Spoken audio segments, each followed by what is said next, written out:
Yeah. We about ready. We getting everything started, man. Making sure it sounds good. Oh, let's go. Oh, let's go. Hopefully we got this right.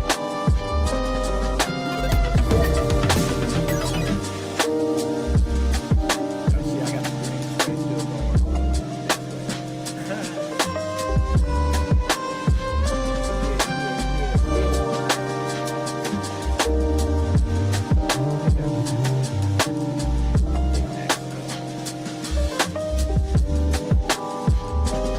Yeah, what's going on?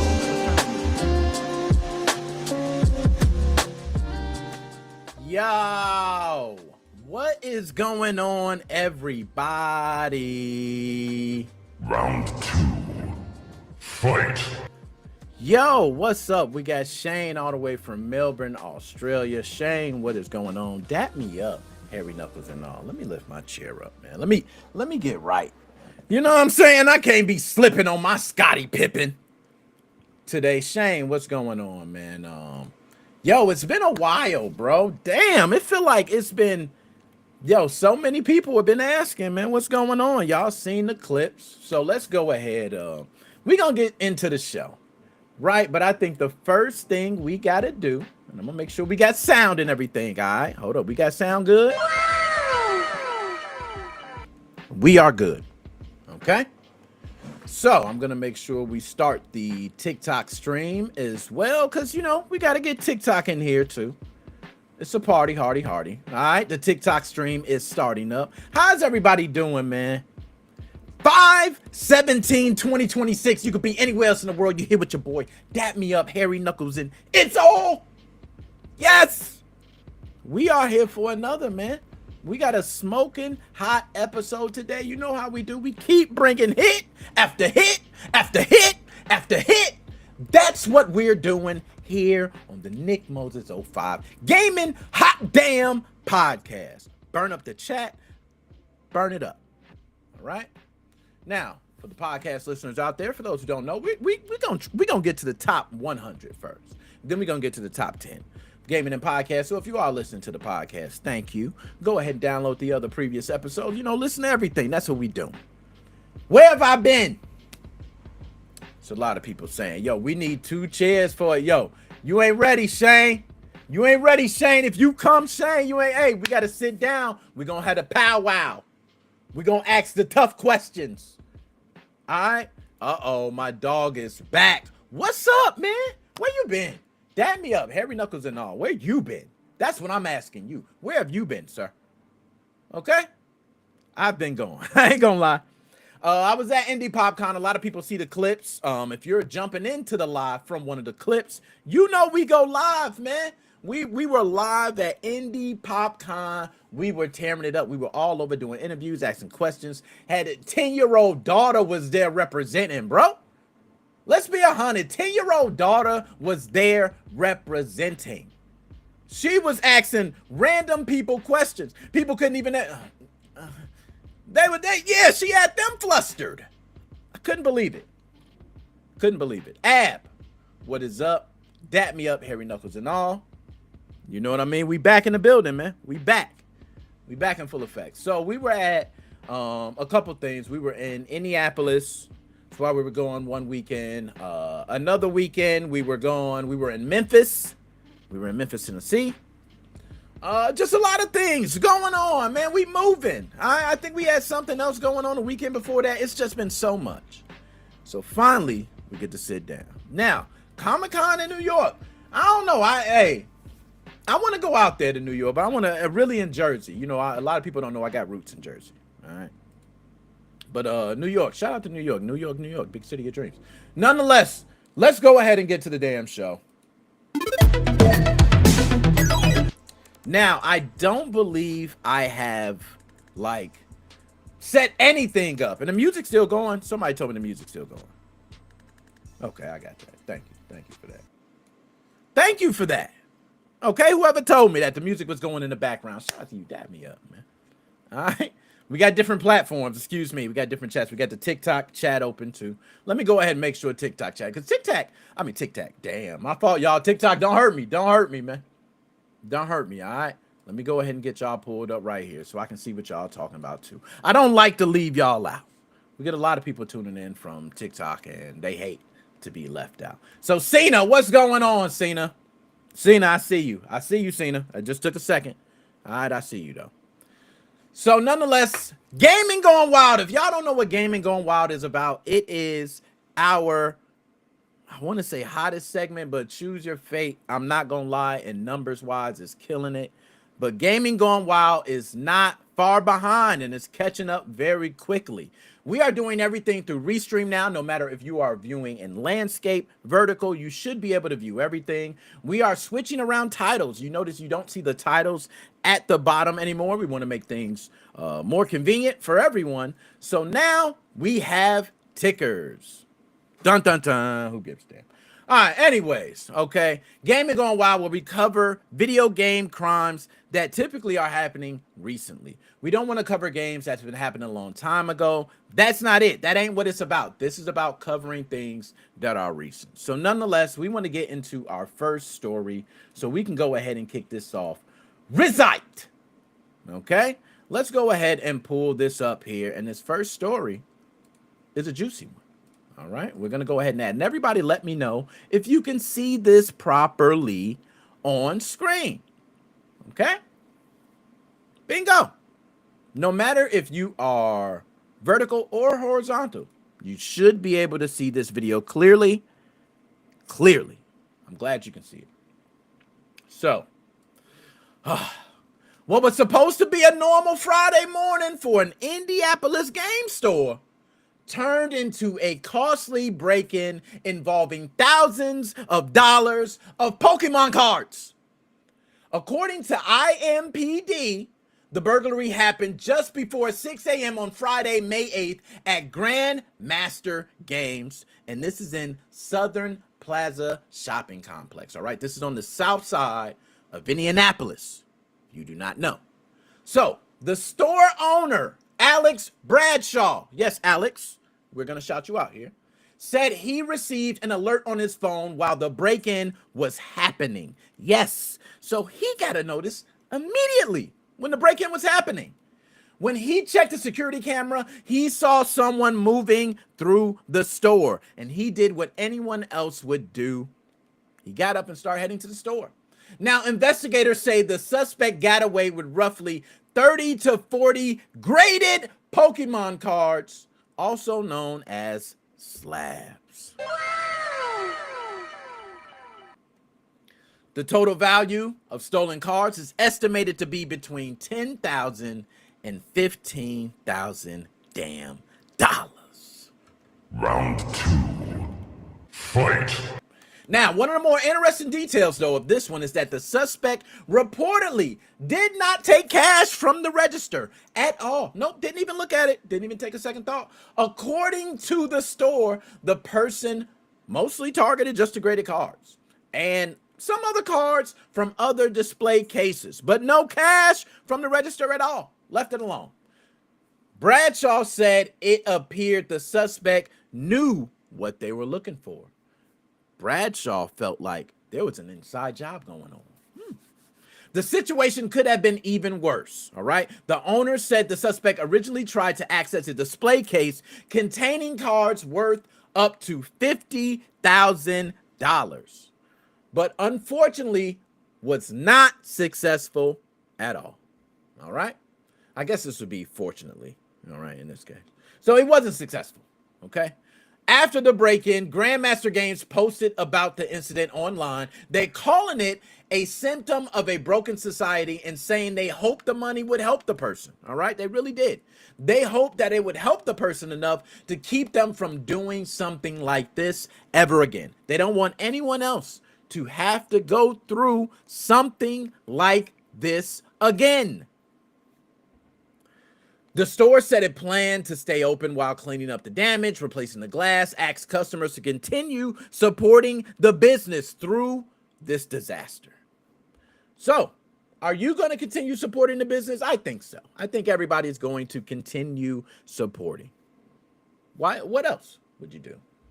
Now, this also came during the same week. Another Southside Indianapolis game store, Old School Outpost, reported a separate Pokemon card theft. Now, there is video for it. I'm not going to pull it up now, okay? But that theft was involving around $100 to $120 worth of cards. So you can see while I'm not pulling that video up. It ain't even worth it. Dude was going through some cards. That's like if you brought your homie to your house and he looking at your card collection. Oh, that's cool. And he slide one in his pocket. Like, that's how that one went, okay? This is much more dirtier. The bigger picture is clear in this one, okay? Pokemon cards are not collectibles anymore, folks. They are a money trap. They are a ticket to you getting robbed. That's all that's happening everywhere. This is across the United States of America. They have become high-value items, and for local game stores, that means inventory behind the glass. Yes. The stuff that you treat like jewelry, electronics, cash, you're going to have to treat this the same way. There's no other way. IMPD says Grandmaster Games keeps investigating along with police on this case, and they're looking to get to the bottom of it. What do you guys think?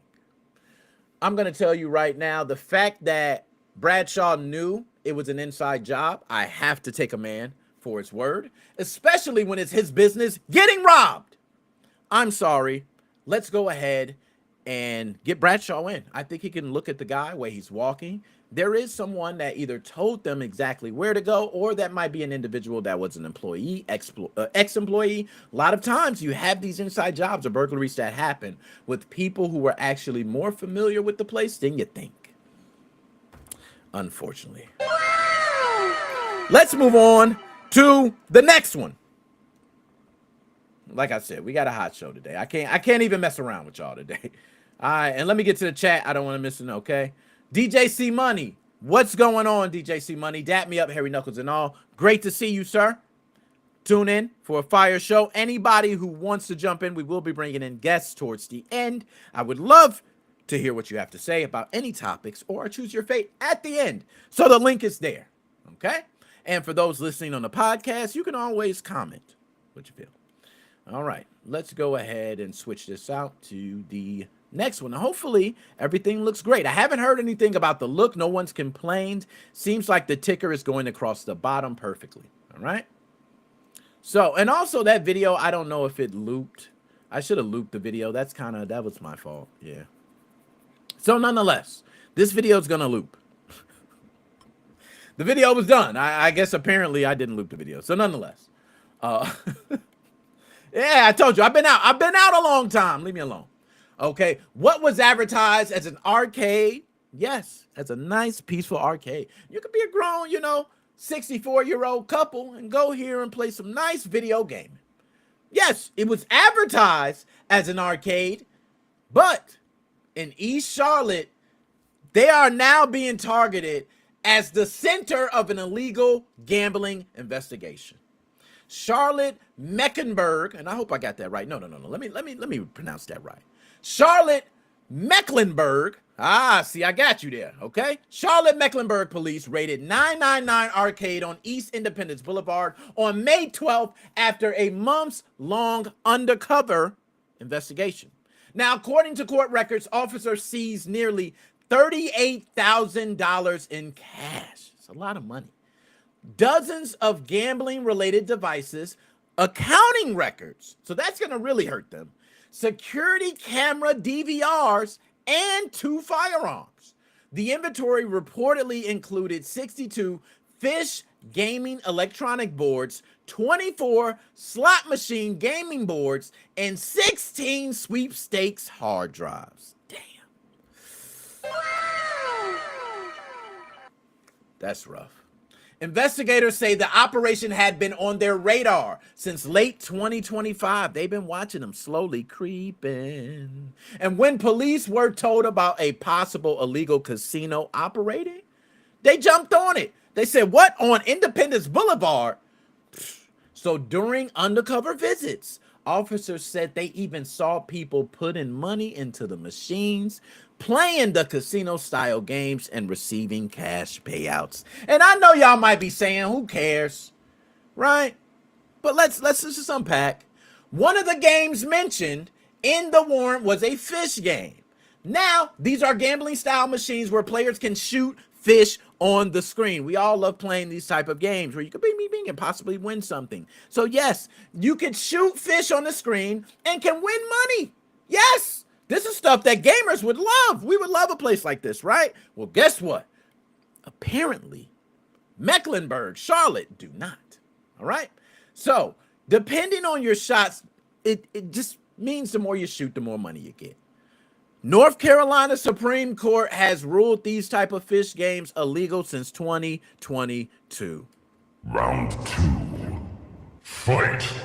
Yes, these fish games have been illegal since 2022. So according to the warrant, investigators also found none of the gaming machines displayed the required federal gaming device tax stamps that they all should have. A lot of us have played those games in the arcade where you got that federal logo that popped up on your arcade game, right? They need to have those logos. We don't see any. Now, another major part of the investigation involved armed security at the business. They were having guys strapped, ready to clap in case stuff went down. And I don't think that's too bad. I think hiring armed security is frowned upon a lot of times depending on how it's handled. The mob does it, they get away with it. All right? This small business do it because they want to make sure they don't get anyone robbing them. And look what happens. And I don't know if they was part of the mob, so don't. But court records say an armed security guard connected to the arcade had previously spoken with CMPD. Yes, about opening another arcade location. My man told everything, y'all. The security guard spoke to CMPD about opening another arcade location. And during that conversation, police allegedly told him the operation was illegal and warned that it could lead to felony charges. They told the dumbass. Investigators said the guard continued working at the 999 arcade even after the warning. He didn't even care. My man just kept working. But during later undercover visits, officers reported seeing firearms near the security area. They're flagging and clocking every damn thing, including a long gun during one visit and a pistol during another. So they got a rifle size, maybe. Police said the business continued operating despite earlier warnings. The raid ended, this is what we all want to know, with cash, gaming equipment, accounting records, security footage, firearms. It's all gone. It's all being taken as evidence. It's a wrap. Once they start getting electronics, it's done. It all has been taken as evidence.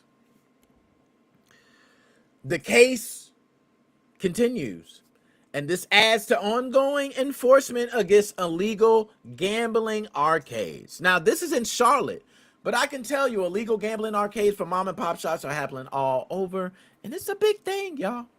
It's a big thing. I'm not gonna lie.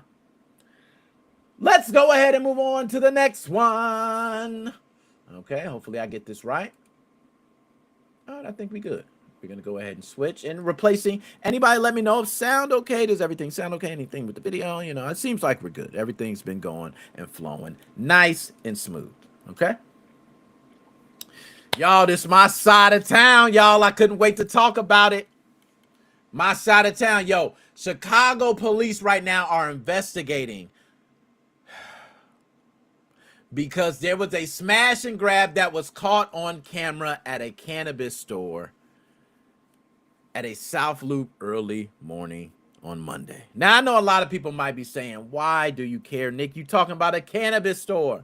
Well, Chicago police are investigating because these places are breaking in and targeting video gaming machines at these establishments. And this one was a cannabis store in the South Loop, and they targeted this on early Monday morning. Now, this was according to Fox 32. I'm going to give them their credit. I went to Fox for this one. I ain't going to, you gotta give it up, all right? The break-in happened around 3:40 a.m. at the Grasshopper Club in the 0100 block of East Roosevelt Road. Now, surveillance video reportedly showed white SUV pulling near the sidewalk before the crime happened, and at least 3 people dressed in black got out, with one suspect striking the front window like you've seen on screen. Now, that was with an object that looked like it was a pretty sharp and heavy object. He was striking it over and over against the window before eventually shattering the glass.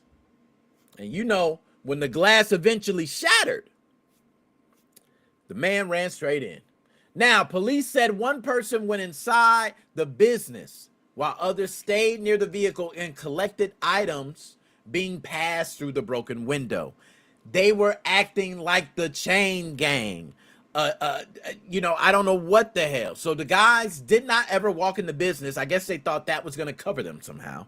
But they passed items through the business directly to them. Investigators said it's still unclear, though, what was taken from the store because no suspects have been arrested. Police have not released detailed descriptions. It's almost like they're hiding something. The store's owner told Fox 32, the same group he believes is connected to another overnight break-in in South Loop as well. And this was in Pilsen. And also another in Bridgeport. My man is saying they're targeting areas all over. Now, police have not confirmed. Now, let me go ahead and loop the video. There we go. I had to loop the video for you guys. My fault. Forgot about looping the video. We got to keep the video looped. You know what I'm saying? So, police have not confirmed any connection with all the different businesses. So, they're not even going to put that connection together. So, I don't want people to think, oh my God, they targeted everyone. No.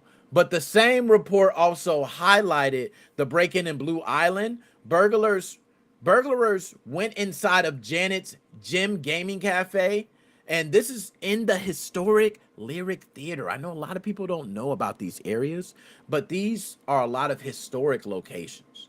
So there was a break-in in Blue Island where burglars had targeted Janet's Gym Gaming Cafe. Now inside, that was, I'm gonna just go ahead and let you watch on screen.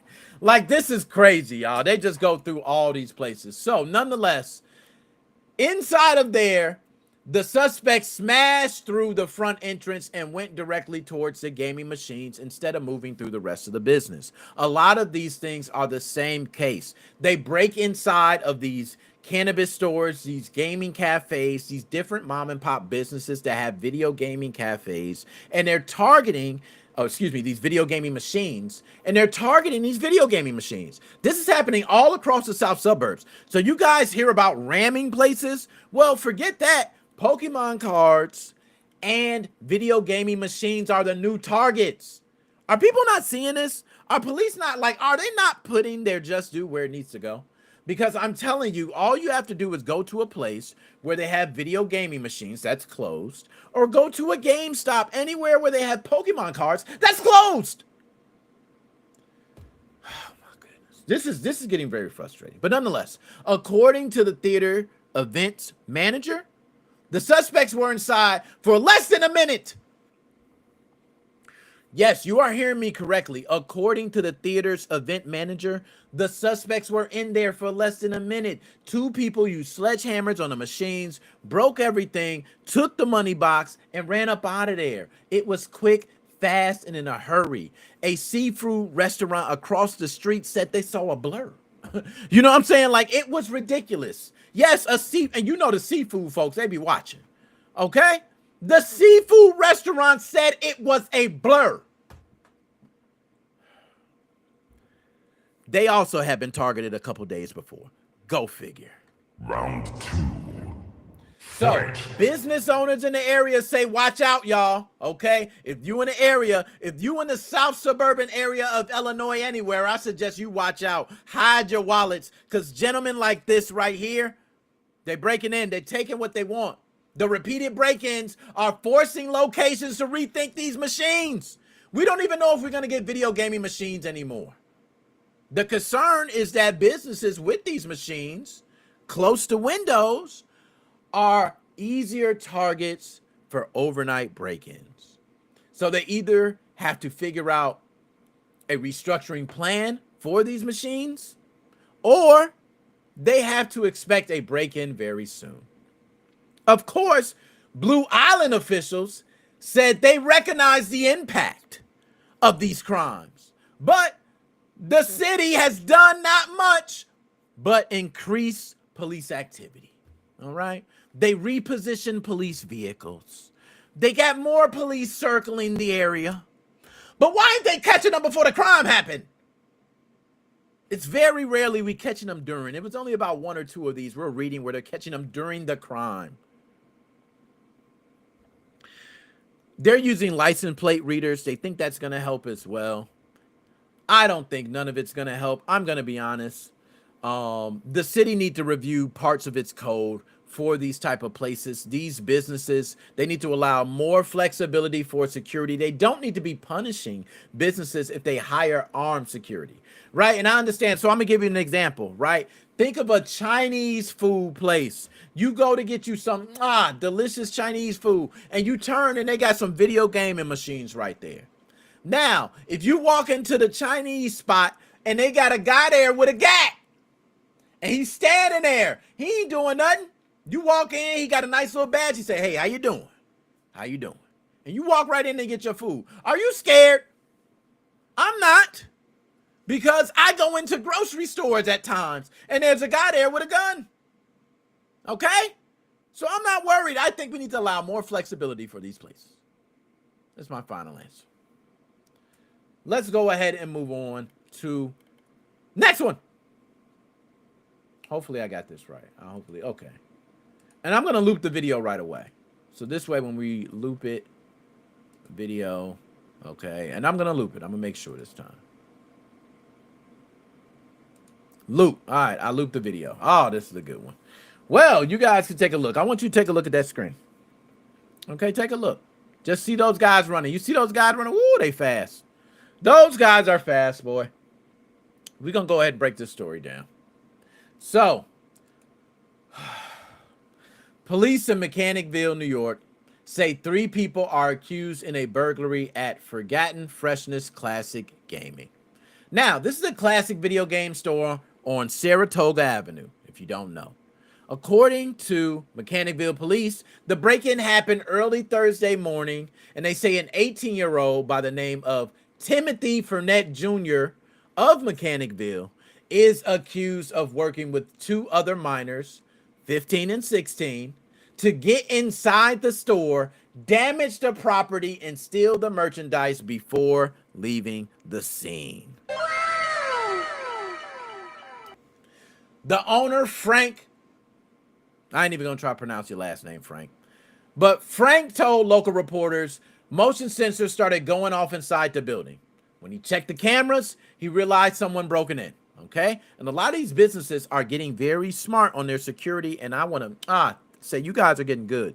Motion sensors, different things to trigger off and alert your phone and let you know someone has broken in. These investments are paying off. Okay, but he realized someone had broken in, and he said this was the first time in more than 20 years that the store had ever experienced a break-in. That is a huge accomplishment, but at the same time, a scary thought that 20 years you probably let your guard down the most and a break-in happens. So, surveillance video that you guys are seeing reportedly, okay, is showing, and I gotta say reportedly because these guys still have the right to a fair trial. But surveillance video reportedly showed the group checking out the building, leaving, and then returning, leaving, then returning again for 30 damn minutes. According to these reports, the suspects tried to break in using the hammer before they just said, damn, we can't, what? We got to use a brick. And they used a brick to smash through the window, which did work.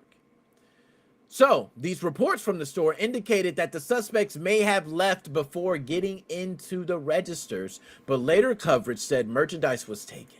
All right. WRGB stated that the items involved were Pokemon trading cards that had been left on the counter overnight. Thank Lord, wasn't a lot more. But Frank said the stolen cards were 10 tops Pokemon cards, and they were all valued at about $2 each. Whoo! Hallelujah! He said the damage was far greater, though, than them damn $2 cards. All right, we talking about a window at least that's going to be costing probably more than $1,000. Yes, that's just for the window. Furnett, as you see him on screen, was taken into custody Thursday afternoon after being identified as a suspect during the investigation. He is facing several charges, including third-degree burglary, third-degree criminal mischief, petite larceny, fifth-degree criminal possession of stolen property, and endangering the welfare of a child. Police said the 15-year-old has already been charged in connection with the case, while the 16-year-old was expected to be processed the following day. The names of the minors were not released because of their ages, and we know how that goes. Okay? So, I want to get to the chat here. I don't know why people care about these cards. Shout out the next text, Big Dad, for the comment. Great question.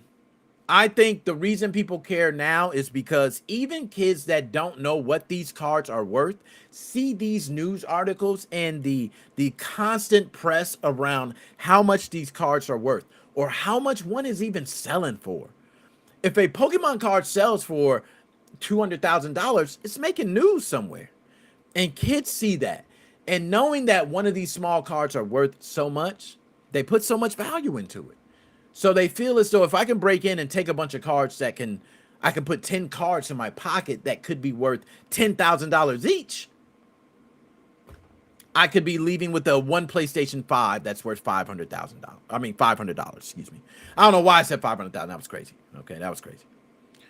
But Furnett was arraigned in Mechanicville City Court. All right. And he was released ahead of further proceedings. So my man is out right now. So Fernet, you probably seeing this. Fernet, all right. Just know my man Frank plans to press charges on your ass. Yeah, Frank gonna be in court, man.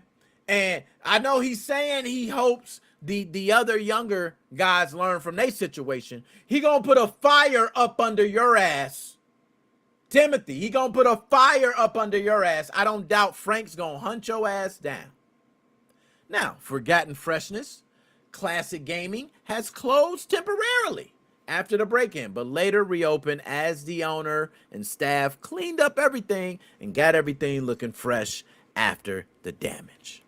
We want to go ahead and send a big shout out to Frank. Big salute. We glad these guys did not get to the cards of value. These idiots are going to face so much time for stealing cards that were worth $2 each. You can't make that up. Do I have any other sound? Do you notice me? Do you notice me? Yeah. What else do I have? That is just bad. And that, y'all, is gaming gone wild. Bam. We killed that one, y'all. I ain't gonna lie. We killed it.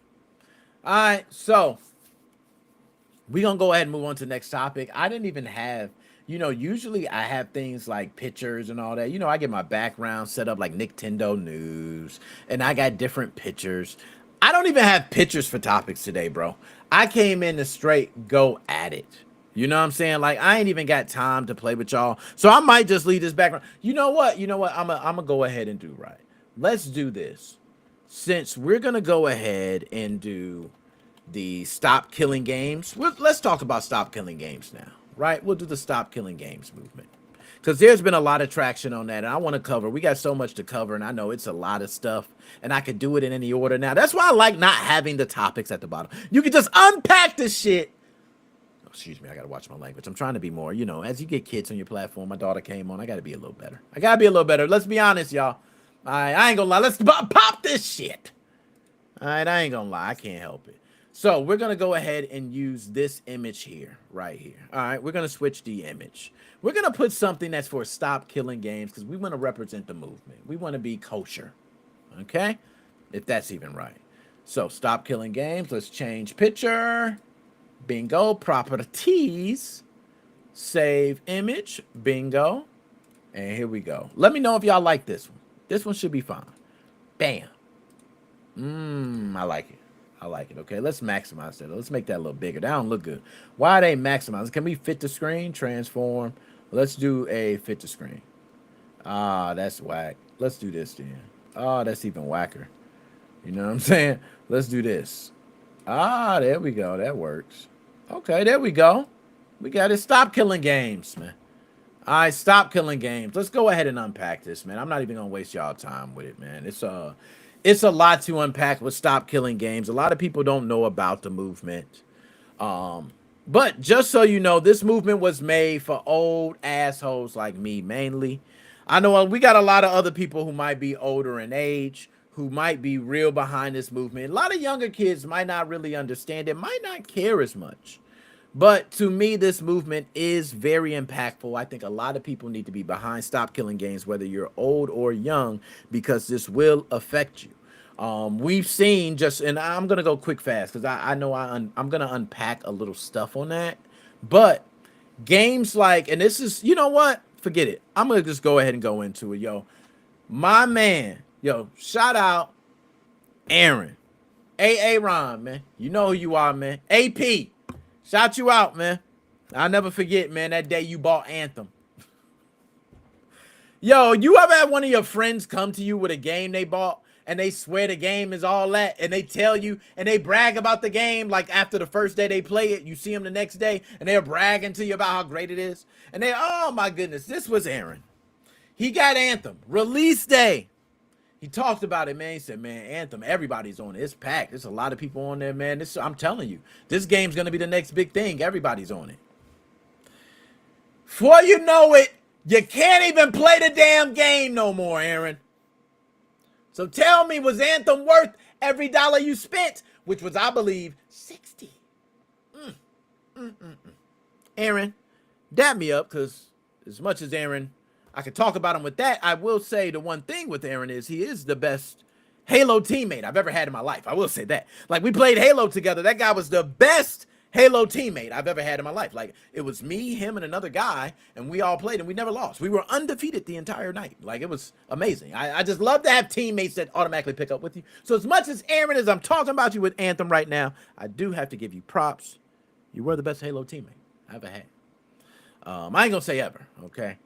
My man, can I get a shout out, man? Largeman, shout out to you, man, because I ain't even get into my spiel. You lucky I ain't get into it, so I'm gonna give you a shout out. I don't typically, you know what? But you getting it today, man. I'm gonna give you a sound. What I got for you? My bad. My bad. That's what I have for you. That's what I have for you, man. I ain't had nothing else. So let's get right into it.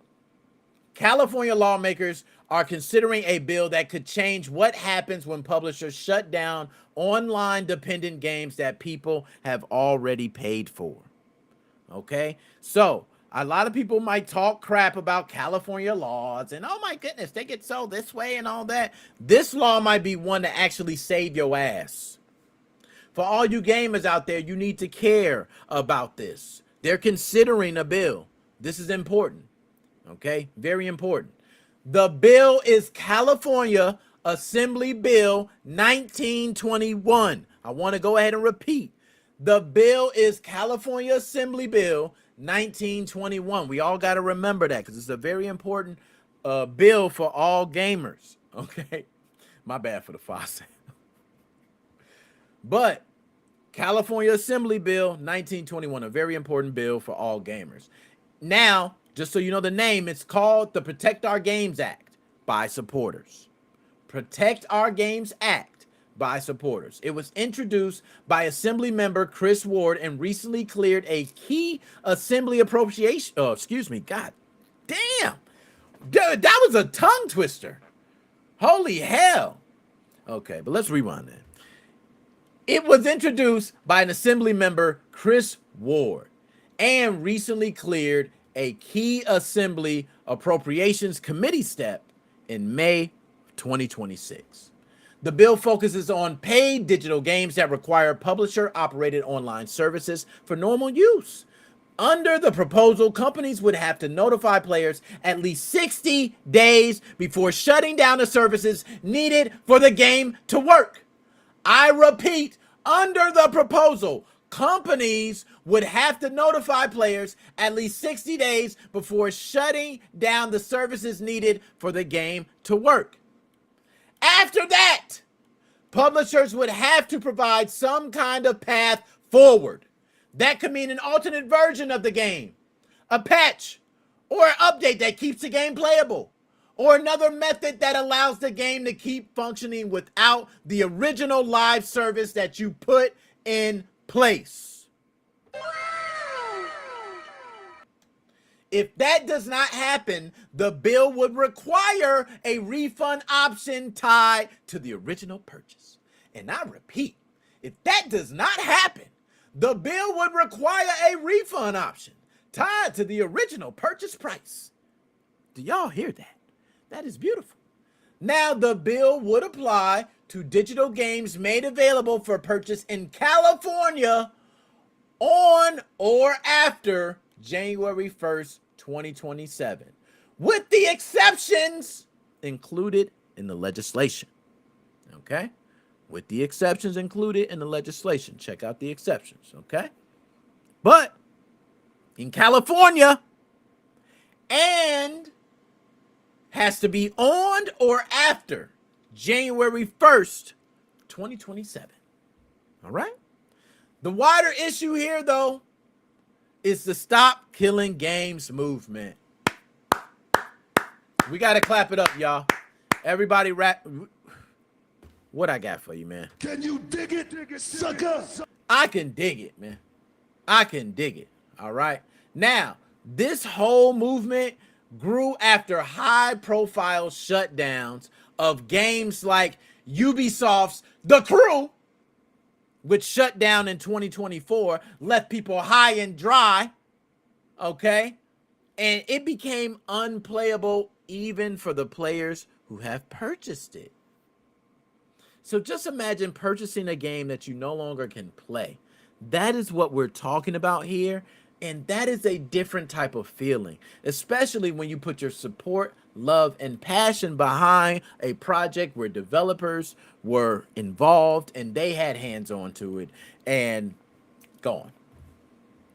Supporters argue that when someone pays for a game, the product should not be permanently removed from use just because the publisher ends the server support. I agree. They say companies should plan for an end-of-life version, whether that means offline access, private server support, or another preservation option. But nonetheless, there should be something in place. I agree. And the game industry is pushing back. So I just want y'all to know. The ESA, oh my goodness, I can't stand the damn ESA. Until y'all pay me. If y'all pay me for some, I change up. I ain't gonna lie on y'all. I tell my, hey, y'all know me. Y'all know me. I keep it real. Yeah, they pay me some marketing dollars. I come on here. The Entertainment Software Association. It's a great corporation. I'm telling you, and I'm gonna tell y'all on my next stream when I'm not getting paid what it is. I got paid. Like that's what I'm gonna do. But other than that, I'm gonna keep it real, real, real. Let me go ahead and take this off. My bad. I didn't mean to hold it down. But I'm gonna keep it real, y'all. The Entertainment Software Association, which represents major publishers, for those who do not know, has opposed the California bill by a long shot. Industry arguments include the cost of long-term infrastructure, technical challenges with live service games, concerns that requirements could pull resources away from new development, which, I'm going to be honest, they actually have arguments on all of these. The new development, you're not going to slide on the new development. But the other ones, they kind of do have a leg to stand on. One is running a server. Running a server costs money. Costs money. Costs money. For those who do not know, so running a server costs money. So if you are running a server, tell me how much you pay per month in power. Just power alone, tell me. Because it's a lot. Okay? So they shut down the servers. I do believe they need to provide some sort of like offline access. So this debate is going to move, I'm sure, beyond California. We already know how Europe is. They got the Stop Destroying Video Game Citizens Initiative. I love that initiative. Okay. And that has passed the required signature threshold with, I think it's about 1.29 million verified signatures. I repeat, 1.29 million verified signatures. They're going to have a public hearing connected to the initiative. And I think they already had it. I'm not sure, but I think it was held sometime. I know it was spring. Maybe it was held last month. It might have been held last month this year, next month this year. But I know they had a hearing. I'm kind of curious how that hearing went, by the way. We might have to look that up. But nonetheless, in Europe, the European Parliament, they are already on top of this, man. Before you know it, we're going to have everybody putting our hands and feet on these damn corporations saying, mother, give me my damn refund. So the core question now becomes whether a digital game is, this is a good one. This is a good one. I got to think of this. I actually had to question myself when even thinking of this. Whether digital game purchases should come with a guaranteed playable future. Because if you make digital purchases within a digital game, do you get that? Also, what if those things are limited? What if you're making purchases for things that are limited time? Do you get that? There's some technicalities that could be worked out. I don't think you get those things. Me, myself, I don't. But if a game company was nice, they would give them to you. I think that's only right, to be nice and give them to me. For players, publishers, and lawmakers, we're going to have a long digital fight ahead of us in gaming, and I can't wait to see where it's headed. All right? I can't wait to see where it's headed. Now, for those who do not know, we have tickers, and of course, I did not have the correct ticker. Who cares? It's supposed to be the Stop Killing Games move. I told you, we got all this crap through Restream. We're trying to make it good for people on vertical landscape. Vertical landscape. Oh, people are watching on their phones. People are watching on the computer. People are watching it, listening from the cars. That's why we got the podcast. So damn it! Let's move on to the next subject. My fault, y'all. My fault. I was just tripping on my Scottie Pippen. And I will say that this is amazing. And before I even move on, this is amazing that we are fighting back against these corporations on a serious note. Because I am a person that, I don't want to say my age, but I have purchased physical copies of games. And I think back and think if I did not have the ability to play those games. Some of those systems I don't have anymore. Actually, a lot of those systems I don't have anymore to be able to play those games. And I play them through emulation. But to think that if I had those games and I had the system right there, and I pulled out the Sega Dreamcast, and I pulled out the NFL 2K1, and I put it in there, and I cut it on, and it said no, because we're offline. That would hit hard. And that is what we're dealing with these corporations. I do not think they should do this. I also don't like the way, if you're going to take away emulation, fan-made projects, and these other things that people are holding on to keep these games alive, then keep your damn game running. It ain't no reason why it ain't no server that can't hold Mario 1, 2, 3, and Super Mario World running all the time forever to the end of life. How much power do that take, bro? You can get a Raspberry Pi. Like, come on. It's Super Mario 1, 2, and 3, and give us Super Mario World. Like, you telling us you couldn't provide that forever in every system, every time. That should be a no-brainer. But we don't have that. We don't have Sega with Sonic on a server. We don't have, Microsoft. Well, they kind of do got Master Chief for a server at any point. Right? I kind of got to say, you might have to pay, but you can get Master Chief at any point. That's one thing I can say about Microsoft. Okay, so nonetheless, let's go ahead. I want to move on to the next one. Let's see if I can pull it up here, too, because I could choose what we're going to move on to. That's the beauty without having the topics at the bottom. Okay, let's see this. Here we go. I'm going to go ahead. Yeah, let's pull this up. I want to pull up. Yeah, we're going to talk about this one. I had so many topics, but we're going to talk about Glitch. Has anyone heard of Glitch? Okay, I'm going to go ahead and pull it up now. And I might even show it on screen. Who wants to actually see it? You guys want to see it? Yeah, why not? Let's pull up the image. I'm going to change the background. Okay, we are going to change the background first. Let's do that. That's the least we can do. Right, so give them their respect. So, Glitch. Have you guys seen this? All right. Oh, hold on. I got to resize it. My fault. I forget. I stretched it out. Bam. There we go. Okay. And we're going to change the captions. Bam. We got it. We're beautiful. We're beautiful right now. So I want to ask everybody here. Has anybody heard of Glitch? I'm sure a lot of people have not. We're going to not only pull it up and take a look at Glitch. I'll give a quick rundown of what it is. And we'll take a quick look into it and see how you guys like it. All right? We'll all vote now. Today, how Glitch is. Would you guys like that? Would you guys like to do it? All right. Here we go. Let's do it. So, Glitch is a new... Hold on. No. I gotta have my gotta have everything right. I gotta have my sounds, I gotta be looking good. I got too much going. I got to turn that off. We don't need to be taking up any CPU RAM. We're good. All right. Glitch is a new browser-based first gaming platform at glitch.fun. You all can check it out right now at glitch.fun. It launched on May 15th with nearly 100 games already. The pitch, very simple, all right?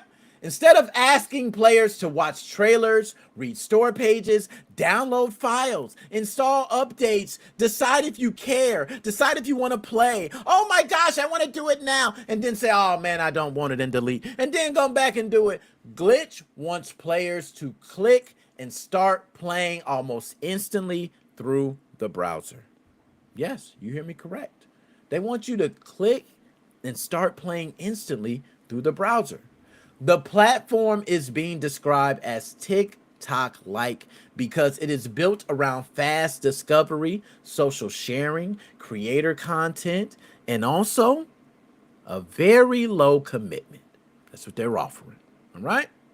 The company says players will be able to try games without big downloads, share clips and screenshots, and choose between options like trying, renting, buying, subscribing. You get it all right there. Is it too good to be true? I'm asking y'all, is this too good to be true? I might need to go to the chat on this one. Because this is kind of, I don't know about this one. All right, I don't know. What's going on, my dog? Dab me up. What do you think? So here is the part that makes it very interesting. Glitch is not just trying to be like a storefront. It ain't trying to be like an epic storefront, right? It's trying to solve the attention problem. We all know the attention problem. It's the reason why advertisers are now throwing their dollars at people like me, right? And I get to play games and advertise and get paid for sponsorships. It's because really the attention spans are a lot shorter and people want to be able to cover and jump in and out of what they want to. That's why when folks come in, I say jump in, they jump in at the right time. Let's get to it. That's how we do it, right? They're competing with TikTok, YouTube Shorts, Discord, other streaming platforms. There's plenty of fast hit entertainment feeds that people open up when they bored. They got to compete against that. So for developers, Glitch is pitching itself as another path to visibility for developers. Like, hey, get your game in front of everybody, quick, fast, in a hurry. They'll like it, they can play it, and now you can talk about it on more platforms. And I'm very curious how this is going to go. So instead of depending on like a Steam wish list, paid ads and stuff, you know, I don't know. I don't know how this might go. But instead of like wish list, paid ads, launch windows, all that crap, community momentum, right? This platform says it is building attribution tools so developers can see how creator content drives installs, playtime, engagement, and purchases. And I want to tell you why that's pretty important. Because someone like myself, I've done many sponsorships. If anybody else out there, if you're a content creator, if you're planning on being a content creator and you have done sponsorships or you plan to do sponsorships, one thing you know is you typically get a link. A lot of times they give you a link. That link you will share. They want people to click on that link. That link is tracked. They want to see how many times people click on that link, how many times they're following through, where people are clicking from. Is it different countries? Like, it tells a lot on that tracking link. So they're planning on for developers to be able to see which creators are some of the most popular creators. Developers can go straight to you. It is a very interesting concept. So the strength is very obvious. No, the friction that we have right now kills discovery within games. A lot of people can say that. The friction of having to watch a game trailer, right? That is friction for some people. It might not be friction for me. I love watching game trailers.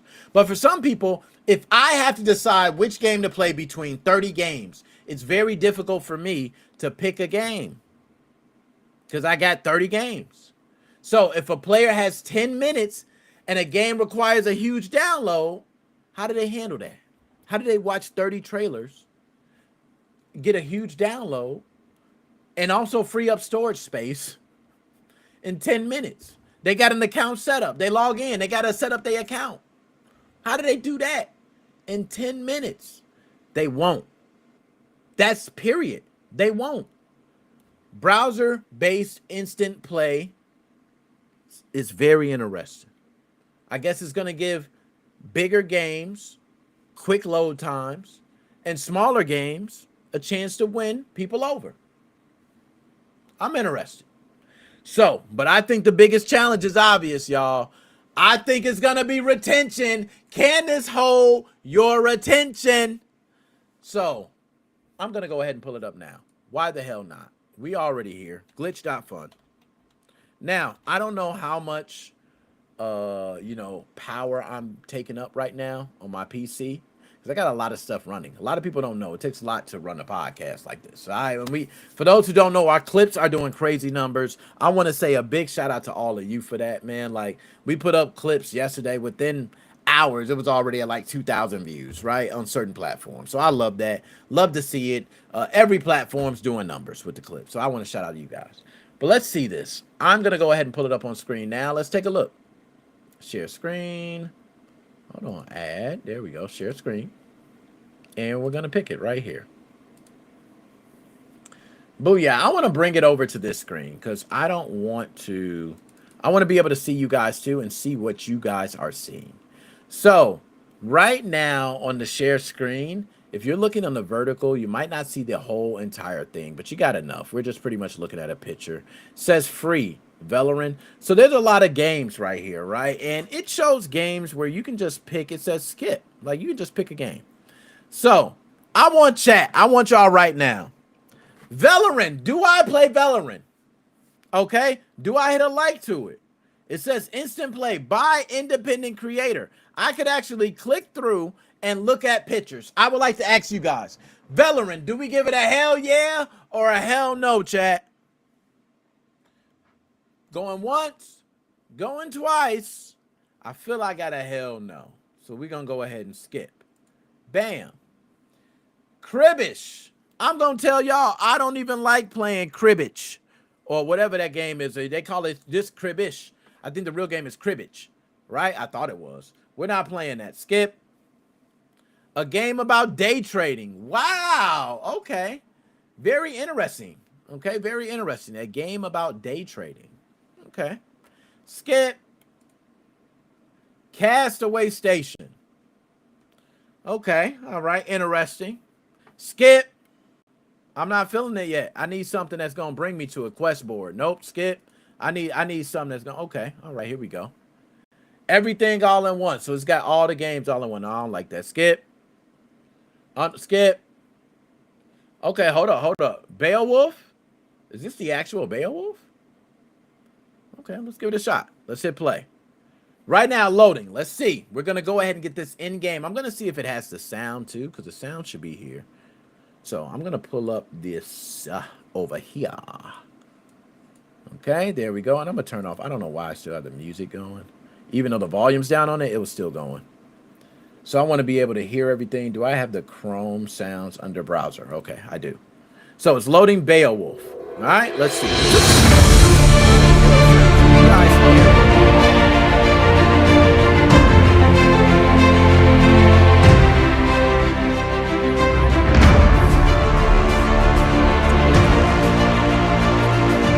You all still hear the sound. You all still hear the sound. So what I will do is unlink it, and I would. You all still hear the sound. I can turn it down. That good right there, like 30. Is that good? Are we good right there? Is that too loud? Too loud for the sound? We're gonna just try it. All right, I'm gonna click it. Let's see what it's about. Okay, all right. Graphics don't look too bad. What do we got? WASD. Okay, WASD. All right, okay. Spacebar. Spacebar to jump. Shift to run. Okay, not too bad. Not too bad so far. This is glitch.fun. You get a 10-minute trial before you have to subscribe or sign up, I believe. So I get a 10-minute trial of this game. So far, graphics look okay. This is straight from the browser. Now, I ain't got my hopes too high from the browser. I don't have any instructions in front of me, though. That's kind of crazy. Okay, I don't have any instructions. Let's see if I press some other buttons. Okay. It's in another language, too. Can we change the language on this? So let's see. We got some different things up top. We got help, hide, studio, clip. Okay, so I can clip it. Let's go to help. Shot saves a screenshot of the current game view. Studio opens. Okay, that's just telling me that. Info. Okay, that's just telling me that. I can full screen it. Right? Let's full screen it. That's full screen. Are you serious? Okay, so that didn't work too good. All right, it's just starting. All right, we're going to give him time. So this is, let's try some other buttons. What's this? Okay. All right, guys. So let's swim. Let's go swim. All right, we're going to go swim. Okay. We sunk to the bottom. Apparently, water effects are not working because we can look up and see the sky like normal. Can we get out of here? Can I climb up the mountain? Okay, so maybe I can run back up here. Okay. Please tell me I can run back up here. Okay, I can jump back up there at least. Okay, thank you. Whew. Thought I was stuck. Oh, man. At least I'm not stuck. All right, there we go. Woo! I almost got stuck down there, boy. That was close. All right. So apparently I must talk to this guy. Oh, go in my house. You know what? I'm going to be honest. Glitch.fun. This game is crap. I'm going to just keep it 100. This game is dog doo-doo right now. This is probably one of the worst games I played in a long time just from the browser. You didn't tell me anything to do. It's called Beowulf. Looks nice. Dude got a tattoo on his chest. That's all I see. Okay? I can exit out. So let's see how fast I can exit in and out of games. Right? I go skip. This is crap. Okay, build and survive. I go play. I'm not going to lie. This is not going to hold my retention long enough, Glitch.fun. You're going to have to do something better. You're going to have to bring out hits, bro. Like there should be a mobile version of Call of Duty that should be able to load right away. Bam. I should be able to click play. Call of Duty. We need hits. This is not going to cut it, Glitch.fun. I'm going to be honest. I'm trying to help you out. I'm just even showing this, even talking about it. You know what I mean? Helping you out right now. Okay, because look, this says build. Okay, you can go here. You can click. You can build stuff. Upgrades. This ain't it, though. I get 10 minutes of this. This ain't worthy of me. So I'm going to give you an example. Hold on. Let me pull myself up on big screen real quick, man, because I don't think they understand. Let me talk to Glitch real quick. Hey, Glitch. Let me talk to you real quick. Let me pull you over here. Glitch. I don't know if you've been to TikTok recently.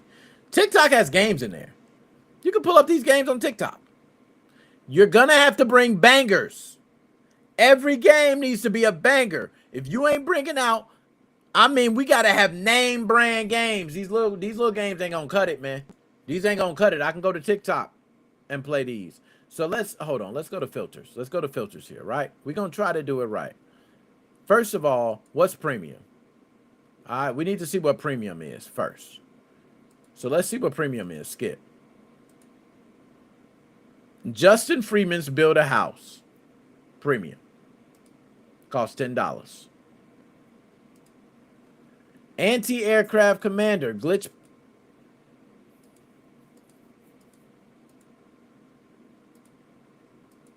Yo, y'all let me know. Hold on, man. My fault. Let me know when y'all see something that's interesting. Okay, hold up. Never mind. Okay, I got my mind made up. Okay. We're done. We're done here. Yeah, let's go ahead and take that away. Hide. Yeah, so Glitch. Yeah, so anyways, Glitch.fun is supposed to be the next TikTok big thing. I don't know. I don't know how that's gonna work. I just tried it just now, and it's not gonna survive for me.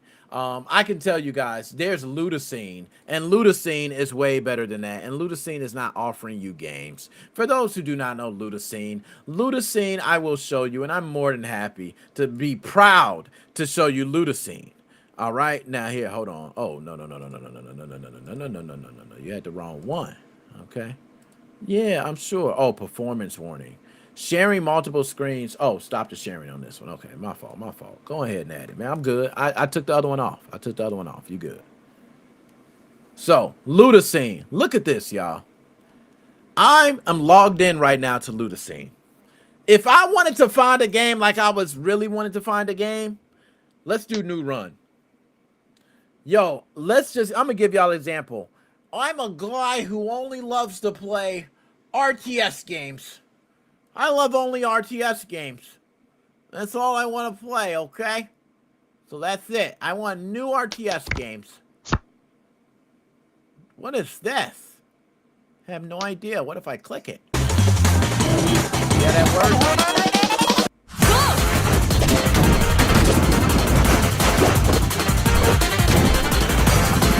Hopefully it ain't too loud. See how that works.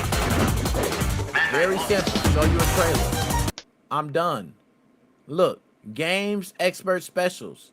Love, recommended. I don't like it. I can go up to dislike. Loved, pinned. You see how simple that is? I don't like it. Dislike. Lego Batman. Don't like. Dislike. I want an RTS game. So, no. And then look, enter the chronosphere. We're starting to get that. It's a little better. So I go, okay. I can put, instead of I ain't like it or love it. Oh, no, let's put loved. Let's go down to loved. How you do love? Love right here. So love that one. Heck deck. I don't know what heck deck is, but let's just say I don't like heck deck.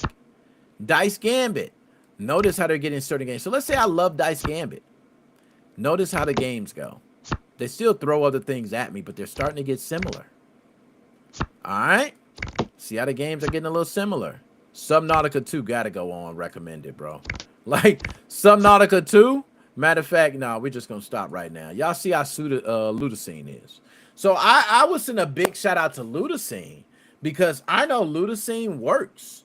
That, honestly, if you're looking for a game and you're trying to find a game that you like, I think Ludicine is the best thing to do because then you can get games that you actually like. Like, if you like, what is it? It Takes Two, right? You like games like that. You can play games like It Takes Two, put it in there and say, hey, I want games like this. And it will give you games similar to that game, no matter the platform.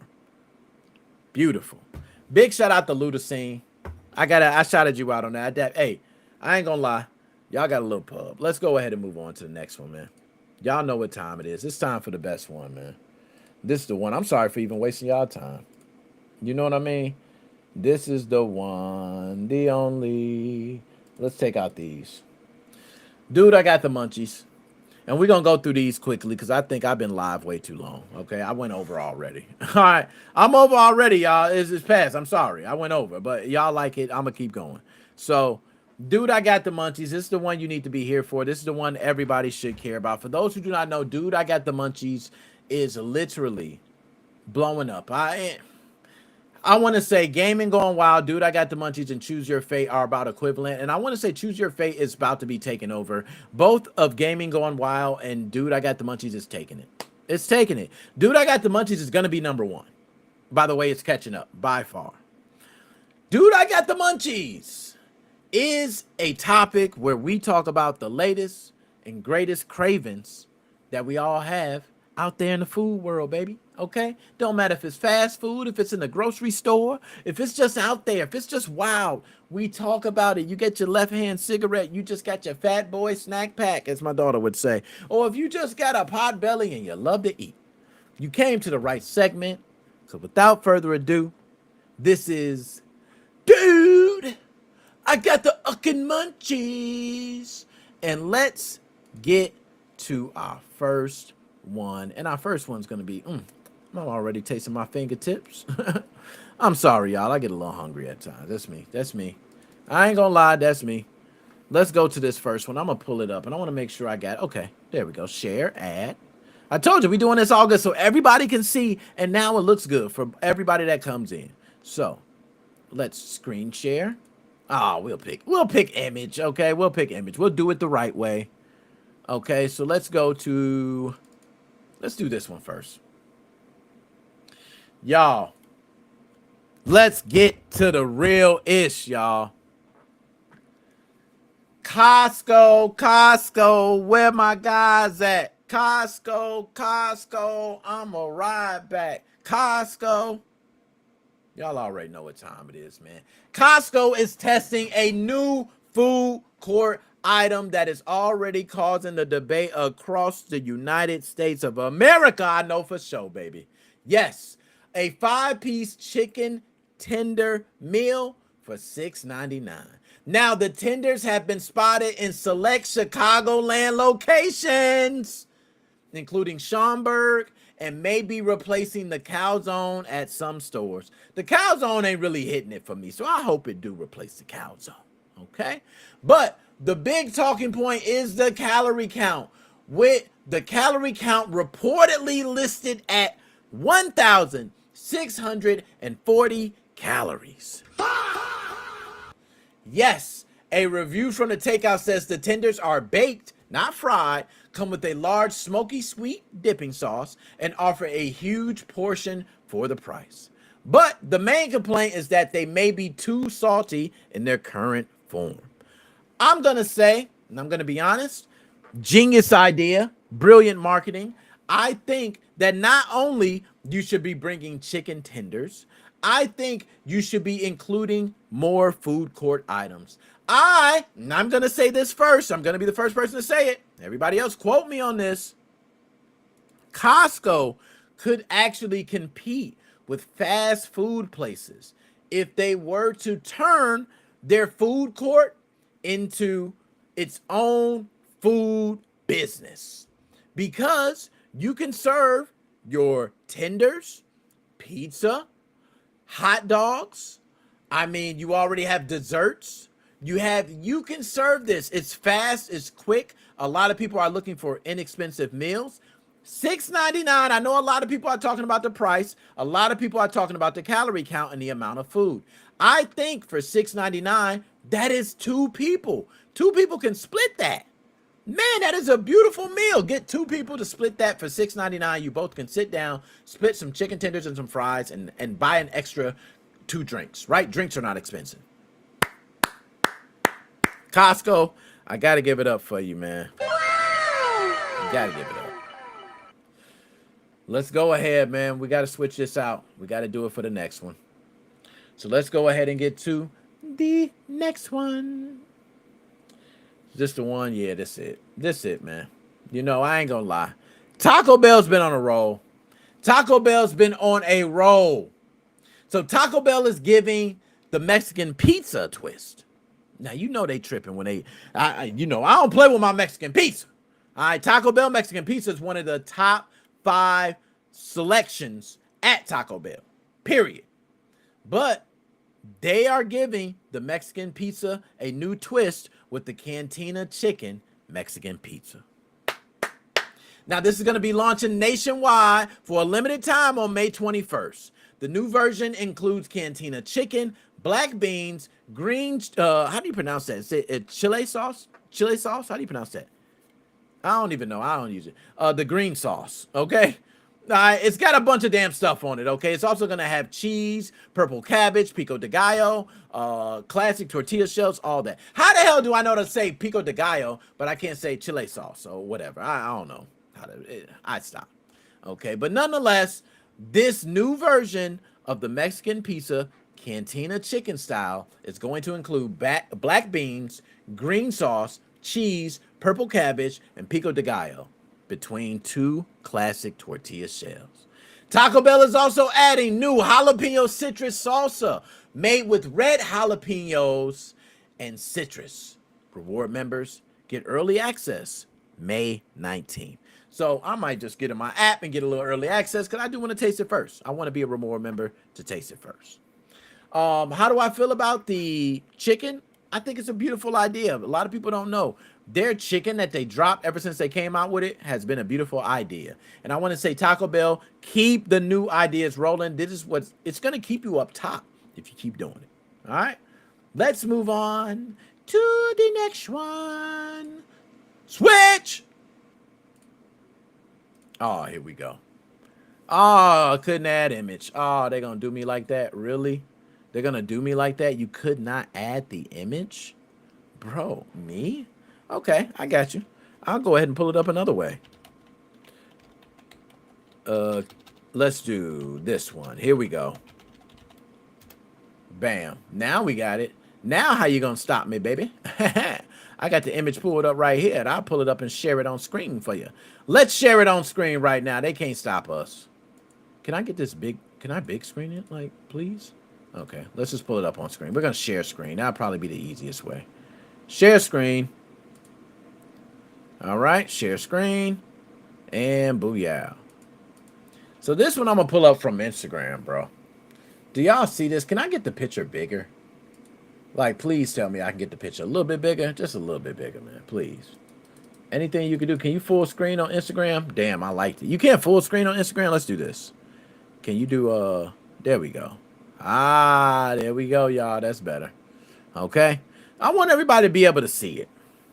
So, Fire King, I have an update on the story you covered about me. Yo, Fire King, that ain't you, man. That ain't you, man. That ain't you, Fire King. You got to prove that, man. You got to prove. If that's you, prove me with some real updates, man. DM me. Hit me with some real stuff, man. It ain't you. It ain't you. It ain't you, man. You ain't going to convince me it's you because I cover the real stuff, man. If it was you, I would have got, you would have hit me up. You know what I'm saying? No, it ain't you, Fire King. But we got to talk about Keebler, y'all. The Keebler man been at it. Keebler has a new limited edition version of its fudge stripe cookies showing up at Walmart. All right. This new marshmallow fudge stripes are shortbread cookies coated in blue marshmallow flavored fudge, and they are part of Walmart's World Cup promotion and will only be available for a limited time this summer. So you better go ahead and hurry up and grab it. This is basically Keebler took the classic cookie and gave it a marshmallow twist to it. And I'm not going to lie, I want to try these. I love the original Keebler fudge cookie. First of all, who else is a sucker for the Keebler cookie? The original fudge stripe. I am one. I still eat it. I even eat the Keebler ones with the chocolate in the middle. You know those guys? Those are always going to be classic, delicious cookies. It's like a vanilla wafer. You know what I mean? It's almost certain things that you cannot stop and you can't get away from. It's just delicious. All right? So, are you guys going to try it? That's what I want to know. Are you actually going to try this? If not, then touche. You know, you ain't got to try it. I understand. I understand. So, my man said, you covered the threat to Epic Games, which was me.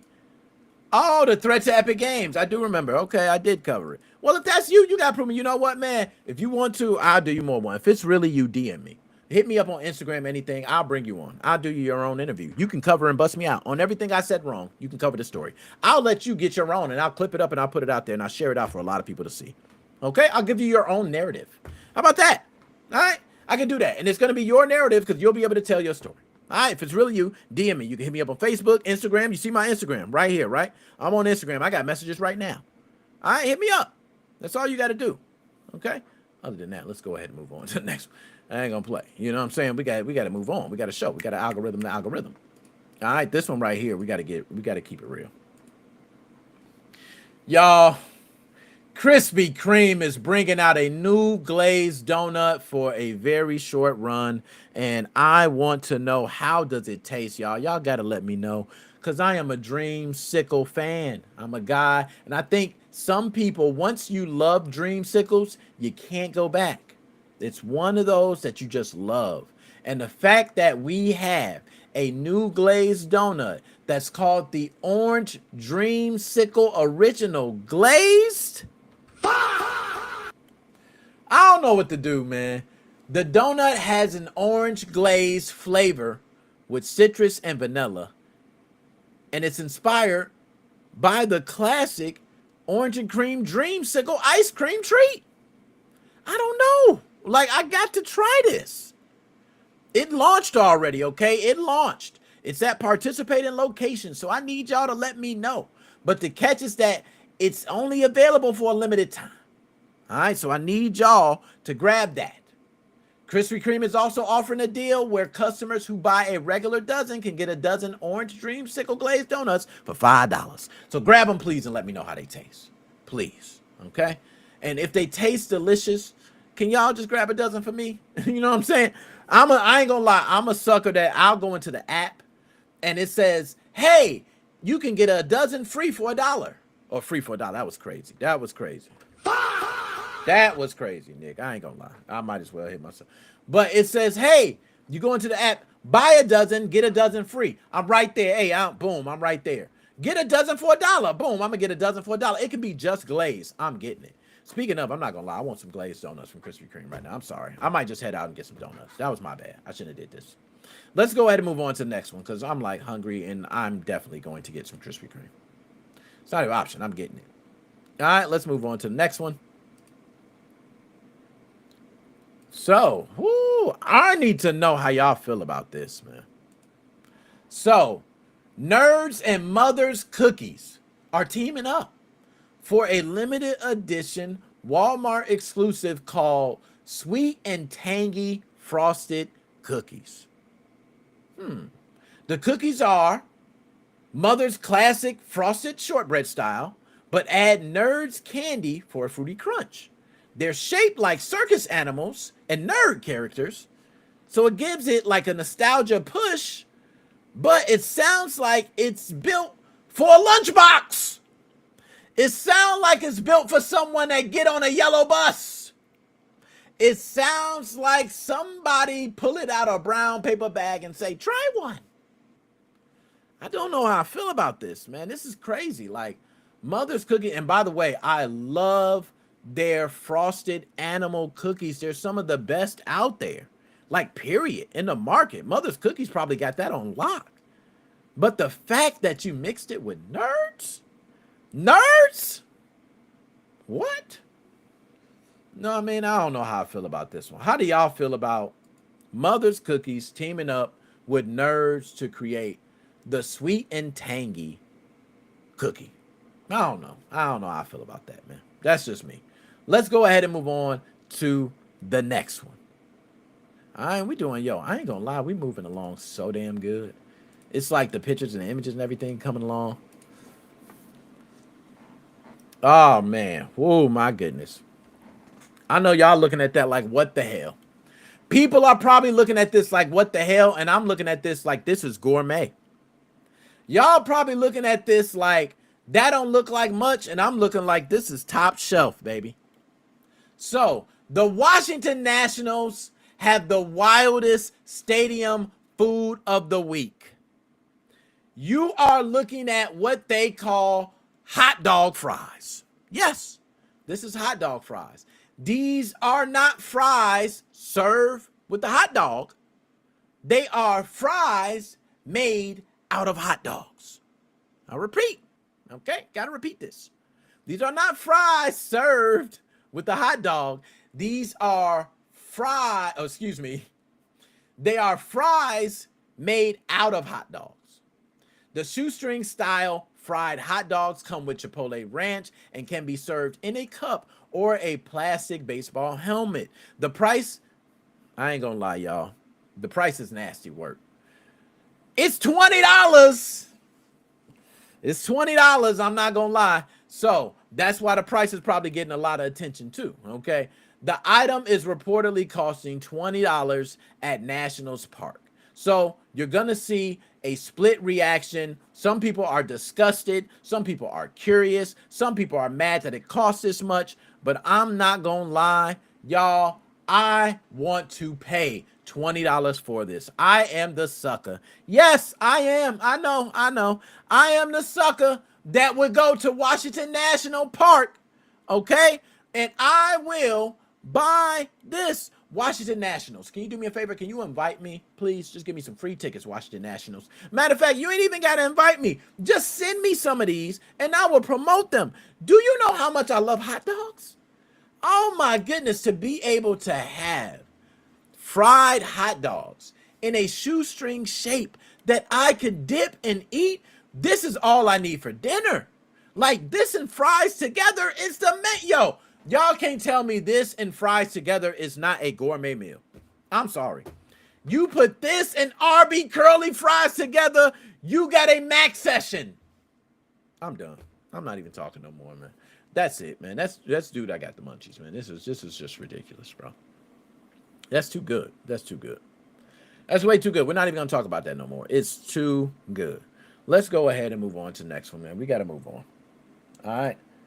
Y'all know what we do. We do product of the week, game of the week. This one's game of the week. I don't know why I have product of the week up. Who cares? All right, it's game of the week. That's all we're here to talk about. So, game of the week is actually 2 games this week. And I'm going to pull the captions up. Games of the week is Forza 6 and Subnautica 2, y'all. I'm going to quickly say this, and I want to move on because we got to hurry up. The algorithm's almost done here.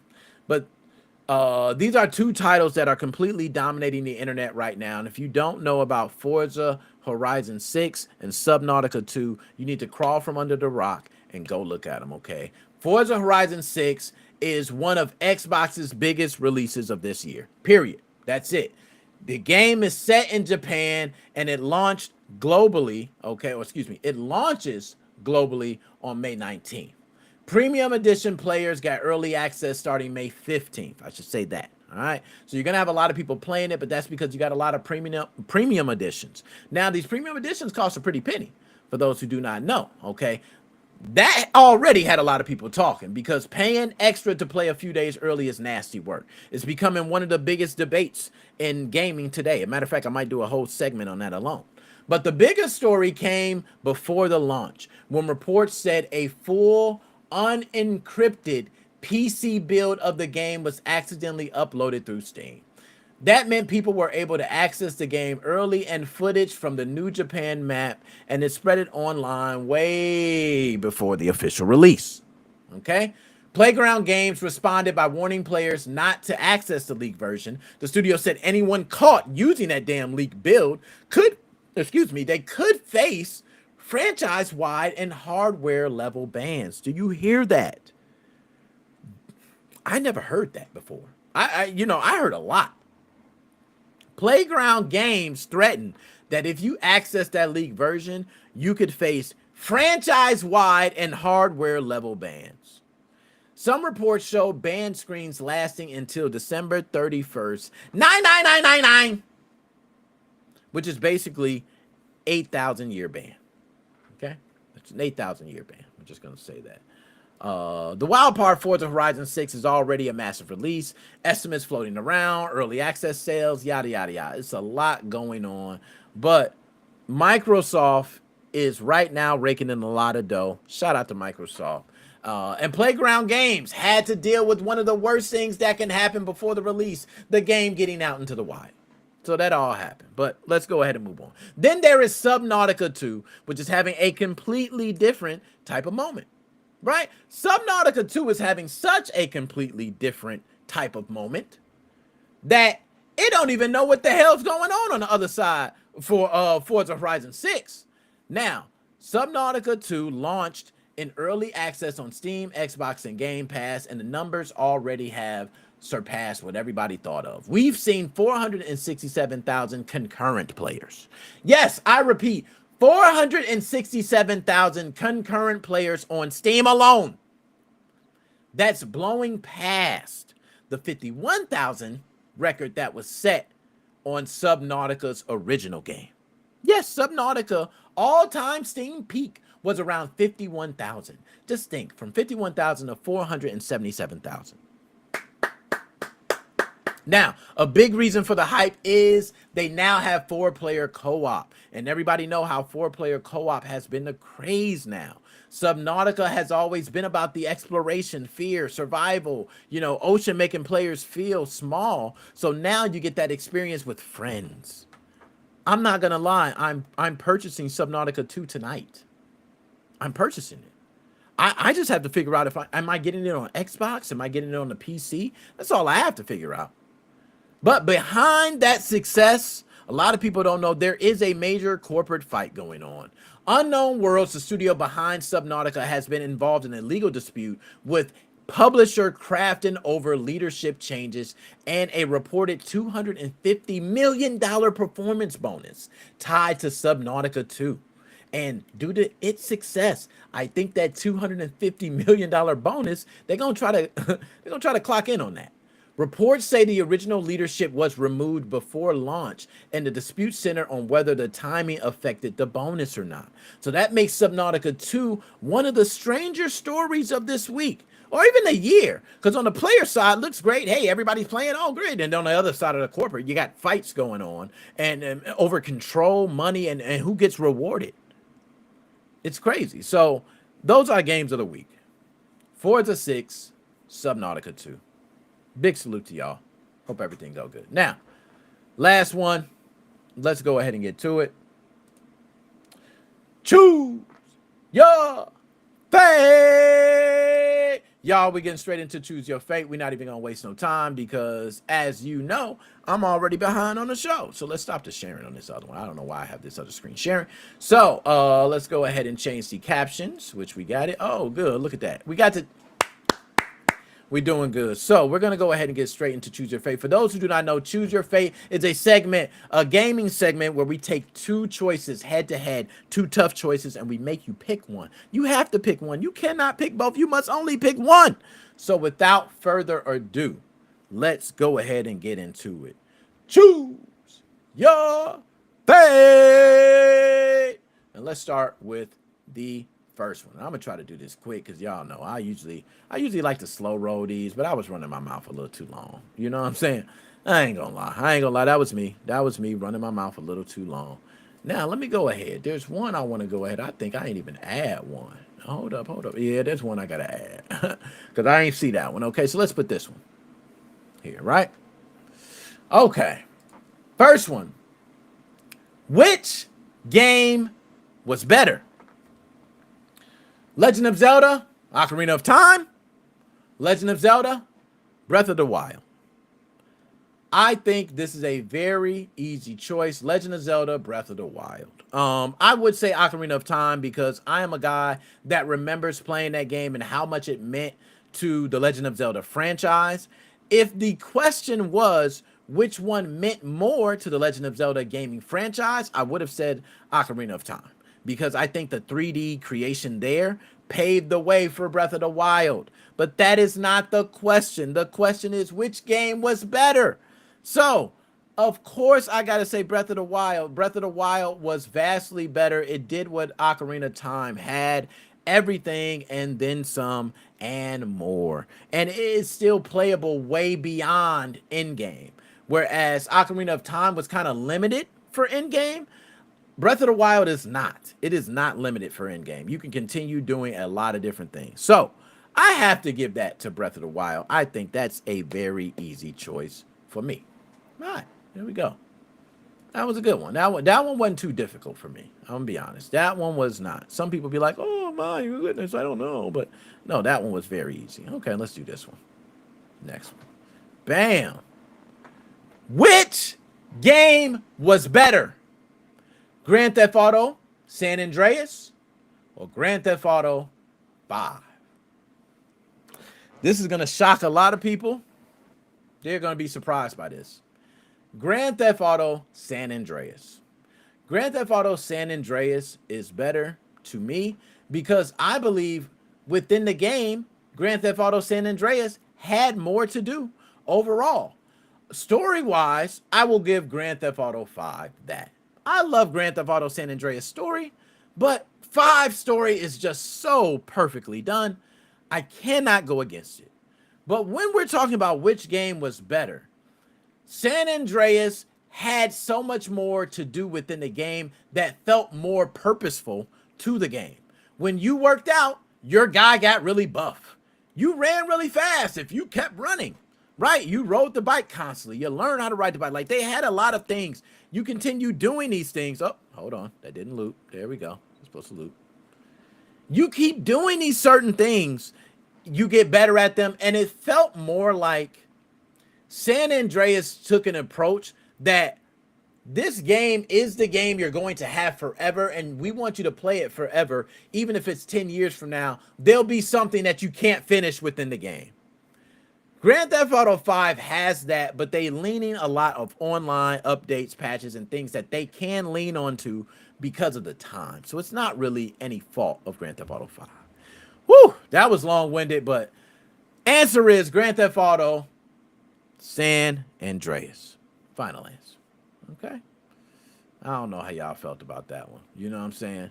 Okay, Joshua Drake went with Ocarina of Time. I'm glad we went, okay. You went Ocarina, and I feel you on that. I can't even be mad at that because I do feel like it paved the way for Breath of the Wild. You know what I mean? That's why I had to say it. I just feel like Breath of the Wild, as far as the game, how vast it is, gameplay, even feeling. I'm not even going to lie, feeling. Now, if we want to say feeling as far as emotional attachment, yes, Ocarina of Time. We know the song. You know the song. You crazy. My horse pulled right up. You know what I'm saying? So let's go ahead and move on to the next one. All right, here we go. On to the next. On to the next. Hold up, please. Somebody bring me back the money, please. Ooh. Which game? Oh, they changed the question up on me. Okay. Which game had a bigger leap? Super Mario World or Super Mario 64? Damn, this is very tough, bro. I don't think people understand how tough this one is because the question is which game had a bigger gaming leap? I remember playing Super Mario World for the first time after playing every single Mario there was for Nintendo. Okay, I played every single one. There was Mario 1, 2, 3. I played them all. Okay, then Super Mario World comes along for Super Nintendo. I don't think people realize color depth and how it was when Super Nintendo released. It was so many colors on the screen, it was ridiculous. It made your TV go from a regular game to your game looked beautiful. You wanted to sit there and just look at the screen for how good it looked. Now, hold on, let's loop it. Let's loop it. Let's loop that. There we go. So, it's just so much. So, but then you got Super Mario 64. And Super Mario 64 was a game. I'm not even going to say was a game. It's still a game that gets praised today for almost being a perfect masterpiece in every way. In every single way.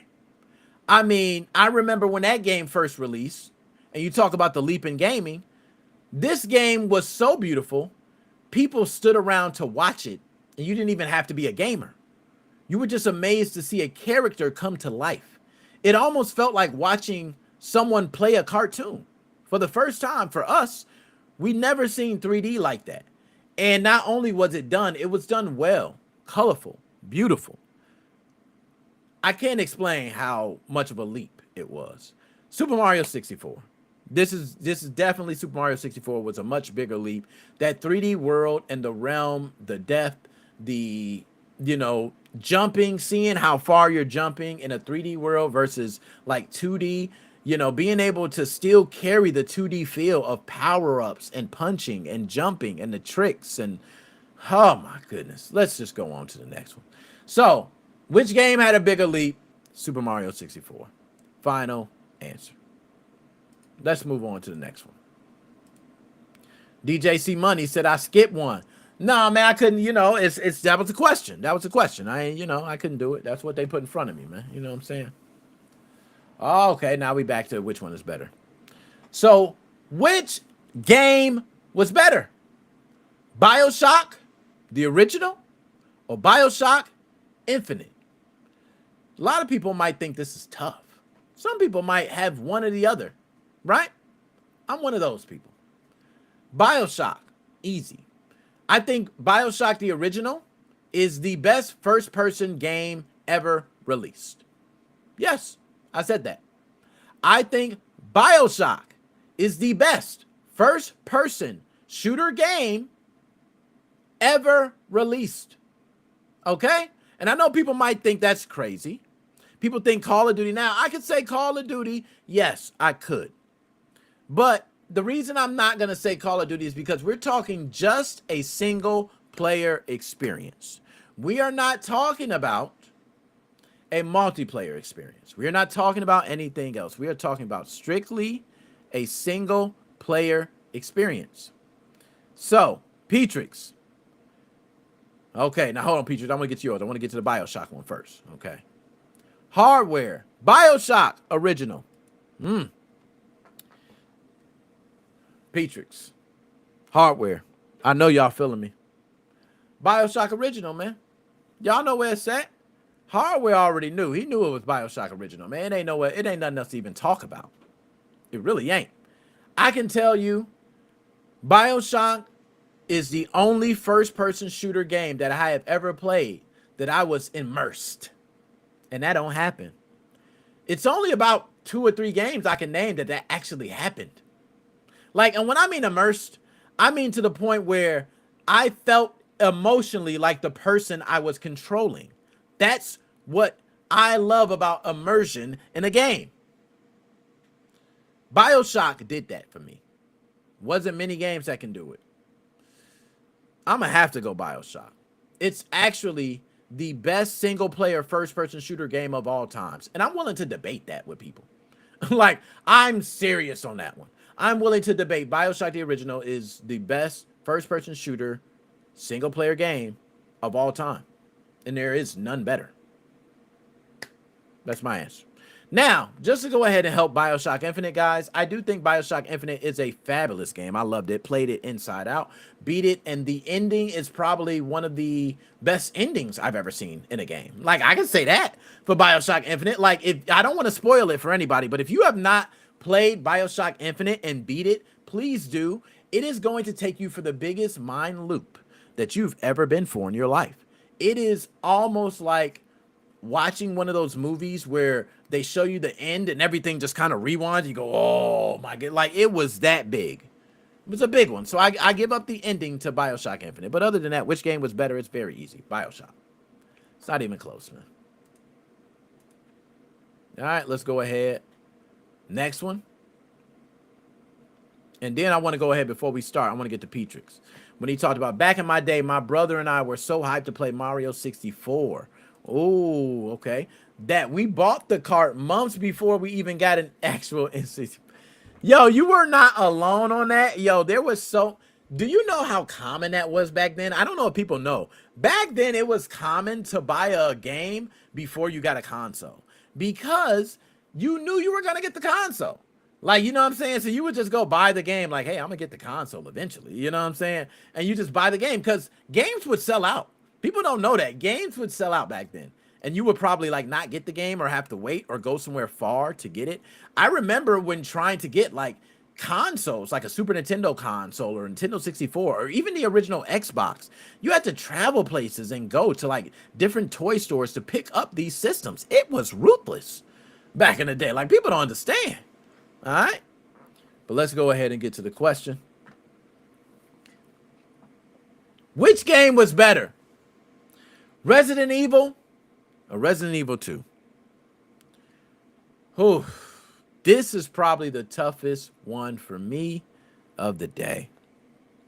Because one, so near and dear to my heart, so many iconic moments, so many things that if I said to a gamer right away, they would know.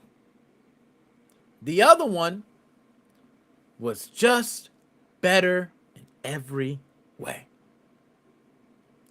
So I have to say Resident Evil 2. Resident Evil 2 just took everything for Resident Evil and made it better. It's flat out. I mean, if you do not recognize that, then you just don't recognize improvements. I mean, even in character development. All right. I mean, what was the first one? It was Chris Redfield and Jill Valentine. And then we went from them to Leon. And what was it? Claire? Come on, man. You got the spice. Just look at the character difference. You got the meh, and then you got the spice characters. They knew what they were doing with Resident Evil 2. They took everything that dropped on the first one and ran with it on the second. They knew character development was a big thing because we loved the characters from the first one. Wesker, we still talking about Wesker. He's in fighting games, for crying out loud. Okay, so is Chris. So without further ado, this answer is Resident Evil 2. All right. And hardware. Look, I want to go say something on that, man. Hardware. Mind blown indeed. Yo, a lot of people don't know, man. And I'm just going to say this, and this is just about BioShock. I don't want to go too much on a tangent, okay? Because I go on a tangent on a long time. BioShock.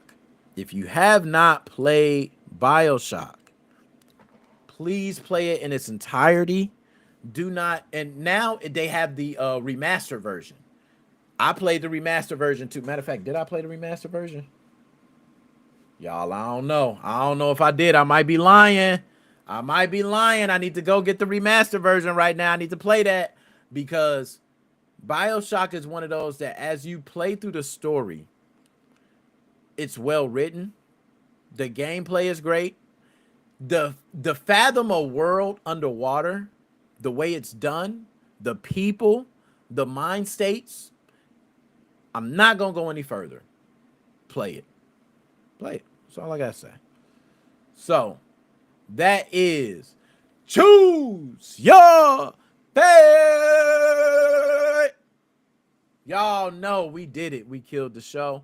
As always, DJ C Money, you had the link, man. I'm trying to bring you in. A couple things too before we out, because I know I want to talk to you guys specifically about some things we have coming this week.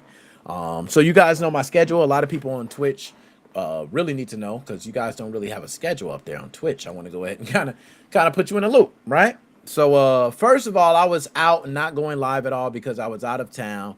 Daughter, high school graduation. Big shout out to daughter for graduating. You know what I mean? I got to go ahead and give a what I got. I don't want to play the wrong sound. Damn, I knew I was gonna do it. Let's see what this one is. All right, give my daughter a little Wolfpack music. She graduated from high school. Graduated from high school, man. Anytime you can get a high school graduate, you definitely want to celebrate already things she's doing.